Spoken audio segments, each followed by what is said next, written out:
hadirkan nama hakim, tapi sebenarnya beliau bukan hakim, tapi seorang dokter. Kami hadirkan Bang Hakim Sorimuda Pohan. Dipersilakan, Bang.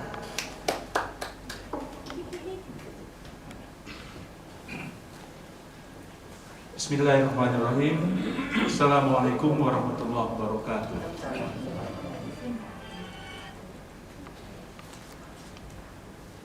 Walaupun kita telah menyampaikan memorandum atas nama UI Watch, orang barangkali langsung membuat itu adalah singkatan Universitas Indonesia Watch.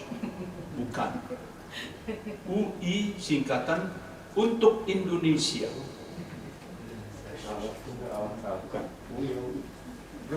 Ya, kalau kita ambilkan UI, ya memang kita dari UI. Tapi kalau dibikin singkatannya, saya membuat singkatan itu adalah untuk Indonesia. Saya berjaket kuning. Ada di antara adik-adik yang sudah lahir pada waktu saya menjadi Ketua Senat Mahasiswa Fakultas Kedokteran Universitas Indonesia tahun 66. Ada yang sudah lahir di antara rekan-rekan jurnalis. Ada. Alhamdulillah. Mungkin masih balita. Masih balita. Pak Jokowi aja berusia sekitar 5 tahun. Saya diingatkan oleh rekan kita yang ada di depan yang mengatakan, Bang, saya masih ingat 10 Januari ada 2 sosok manusia yang naik ke podium pada waktu awal angkatan 66. Siapa itu? Saya sendiri, oleh karena saya Ketua Senat Mahasiswa Fakultas Kedokteran Universitas Indonesia. Saya tuan rumah. Setiap hari saya mengkoordinir demonstrasi. Sosok yang kedua yang naik ke podium adalah almarhum Kolonel Sarwo Edi Wibowo, ayah kandung Ibu Ani SBY, bapak mertuanya Pak SBY. Bukan Pak SBY yang waktu itu naik, oleh karena beliau masih di SMP.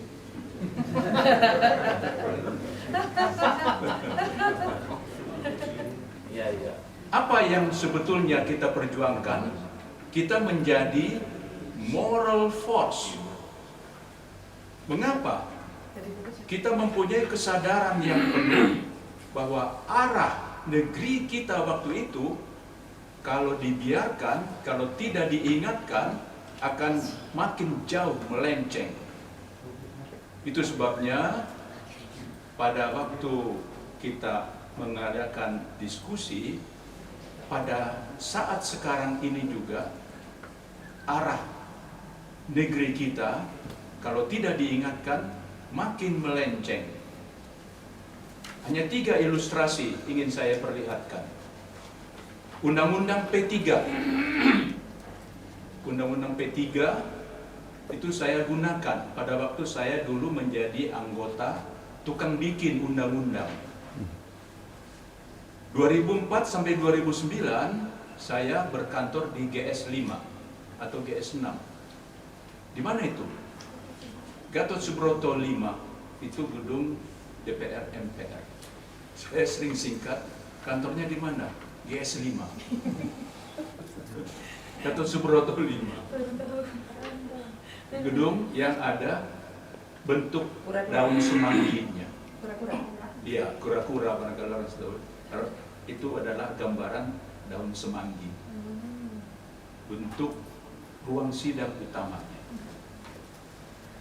Pada waktu saya di sana, tukang bikin undang-undang, ada patokan Undang-Undang P3, Undang-Undang Pembentukan Peraturan Perundang-Undangan. Sudah dirubah, diamandemen, dan yang terakhir tadi sudah disebutkan, disahkan pada tahun 2019.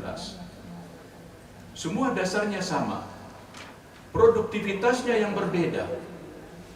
Pada waktu periode saya, kita berhasil menghasilkan 193 undang-undang periode 2004-2009. Periode berikutnya 2009-2014 berhasil melahirkan 125 undang-undang. Periode berikutnya lagi 2014-2019 berhasil melahirkan 93 undang-undang. Hampir separuh undang-undang yang dihasilkan akhir-akhir ini adalah amandemen terhadap undang-undang yang sudah ada, bukan undang-undang yang baru. Sangat ketinggalan produktivitasnya. Orang lari maraton sudah jauh ketinggalan. Kalau pikirannya picik, udah kita salib saja dengan cara curang. Akhirnya untuk menutupi ketidakproduktivitas legislatif era sekarang ini, disalib saja 79 undang-undang dijadikan satu. Sayalah yang menggugat Ripka Ciptani, saya laporkan ke Bareskrim. Oleh karena beliau melakukan kecurangan. Undang-undang tentang kesehatan nomor 36 tahun 2009 sudah diketok di paripurna. Pada waktu itu pasal 113 terdiri dari 3 ayat. Undang-undang tentang kesehatan, ayat 3 ayat pasal 113 tentang pengendalian bahan adiktif termasuk tembakau. Pada waktu beliau memanggil tenaga sekretariat, yang ayat 2 ini hilangkan. Saya akan memberikan materi ke DPRD di Garut. Saya datang ke sekretariat, mana undang-undang yang kemarin kita sudah sahkan di paripurna, belum ditandatangani oleh Presiden. Saya minta, saya cermati, loh, kenapa ayat 2-nya tidak ada? Kelabakan tenaga sekretariat jenderal. Air mukanya menjadi pucat pasi. Mungkin menetes urinnya. Apa yang dia katakan? Ya, saya tidak tahu. Itu saya telusuri lagi, saya tanya lagi yang lain-lain. Ini perintah ketua komisi. Langsung saya tulis surat kepada Presiden. Dan Saat itu presidennya? SBY. Bapak Presiden, jangan tanda tangani undang-undang nomor ini, nomor belum ada, tentang kesehatan, oleh karena ada satu ayat yang hilang. Kelihayan maling pasti tetap akan kalah dengan kejujuran mereka kesatria. Saya lihat di penjelasan pasal 113 ayat 1 penjelasannya ada, ayat 2 penjelasannya ada, ayat 3 penjelasannya ada. Di batang tubuh ayat 2-nya lenyap, ayat 3 menjadi ayat 2. Sepintar-pintarnya maling ketemu hakim. Nggak bisa berpusing. Hakim sorry muda pohan. Langsung saya adukan ke Bareskrim menjadi terdakwa. Nah, tetapi ujung-ujungnya masih kembali pada kekuatan politik. Akhirnya dugaan saya, kawan-kawan dari fraksi PDIP di Komisi Hukum mendekati calon Kapolri ente kalau masih ingin menjadi kandidat Kapolri, SP3-kan itu.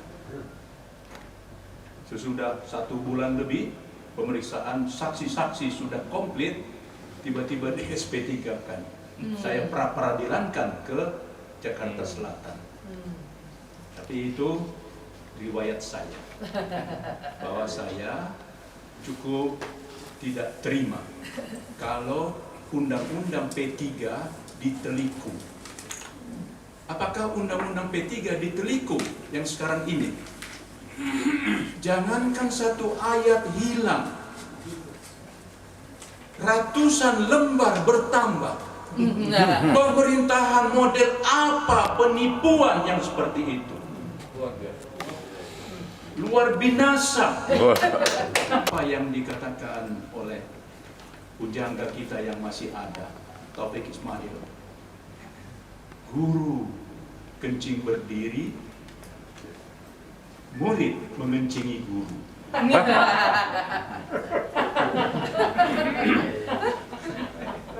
Itu yang bakal terjadi. Rakyat akan kualat, dia tidak akan sopan santun kepada pembesar-pembesar negeri ini. Iya. Taufik Ismail, kawan saya demonstrasi tahun 66, guru kencing berdiri, murid kencingi guru. Jadi itu yang menjadi alasan kita kalau memerintah, jadilah jadi tauladan untuk seluruh aparat, tauladan untuk seluruh rakyat. Yang kedua, semangat yang sudah ada di negeri ini sejak kita lakukan amandemen terhadap konstitusi adalah desentralisasi. Itu adalah semangatnya. Walaupun Pak Habibie menjadi presiden, belum dilakukan amandemen terhadap konstitusi, tetapi Pak Habibie adalah salah satu presiden di dunia yang berhasil menghidupkan demokrasi di negerinya. Padahal konstitusi masih yang lama. Sesudah Pak Habibie baru dilakukan amandemen 4 tahap terhadap Undang-Undang Dasar 1945. Semangatnya desentralisasi. Dengan Omnibus Law ini justru dibikin sentralisasi lagi. Semangat reformasi sudah dikangkangi. Semangat reformasi sudah dipermalukan. Saya tidak menjadi malu, tapi yang melakukannya yang malu. Dia membuka kemaluannya. Itu. Yang terakhir, apa sikap kita? Saudara-saudara sudah punya perasaan. Kita harus luruskan negeri ini. Itulah 3 yang ingin saya sampaikan. Kita tidak ingin beradu argumentasi, tetapi jelas mestinya dilakukan legislative review. Oleh karena dari 812 halaman menjadi 1187 halaman. Legislative review harus dilakukan. Parlemen kita dosa sampai akhirat kepada rakyat Indonesia. Nah, apa yang saudara-saudara inginkan tidak berbeda dengan apa yang saya inginkan. Saya tidak ingin menyita waktu terlalu lama. Kali nanti diskusi masih banyak buah-buah pikiran yang cemerlang dari rekan-rekan saya. Terima kasih. Wassalamualaikum warahmatullahi wabarakatuh.